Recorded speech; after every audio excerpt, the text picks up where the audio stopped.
Hey guys, Danny Johnson here, and today I want to talk a little bit about the Mach 1 hood stripe. So I redid this on this car. If you can tell, this is actually a gloss black where the Mach 1 came with matte black. And that wasn't really done on purpose, that's just what was being offered at the time by American Muscle. This was like 15 years ago, it was a long time ago. As well as my chin spoiler, you can see it's also gloss black.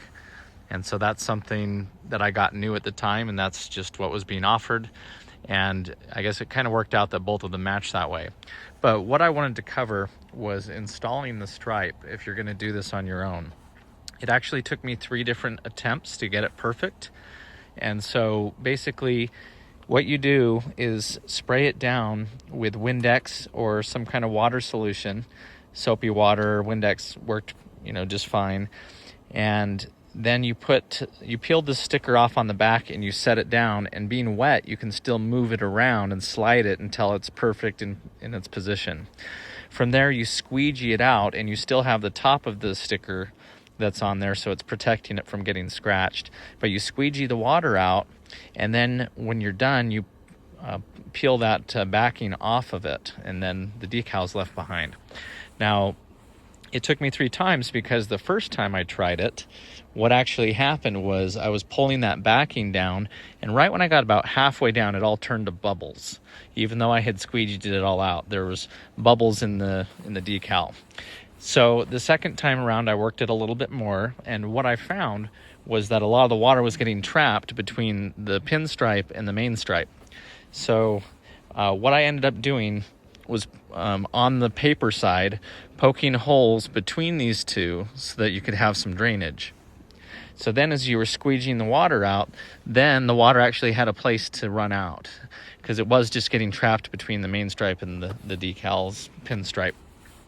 So the second time, it was looking really good, and right when I got to the bottom, it lifted and it put a crease in it, and so I had to take it off and try it a third time. So the third and final time, I did the same thing, poked holes between the main stripe and the pinstripe, and allowed the water to come out. I squeegeed it, and then for 4 hours, it was a little overkill, I sat there and just rubbed it by hand to make sure everything was smooth and dried it that way.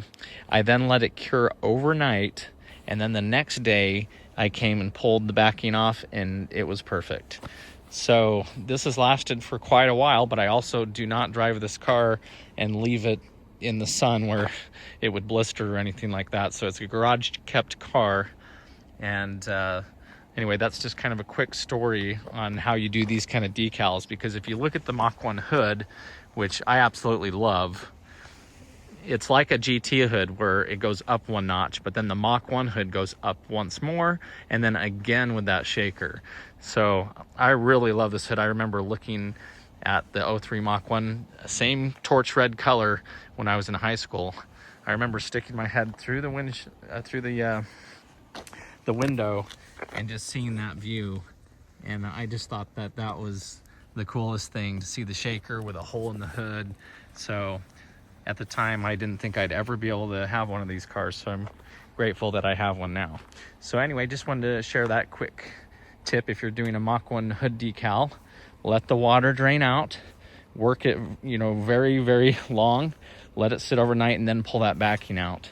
And make sure you're poking holes in between these two so that you get your drainage. Now, you don't want to cut in between, or that stripe's not going to be perfectly spaced. So you want to just be careful about doing that. But let me know if you have any questions, and thanks for watching.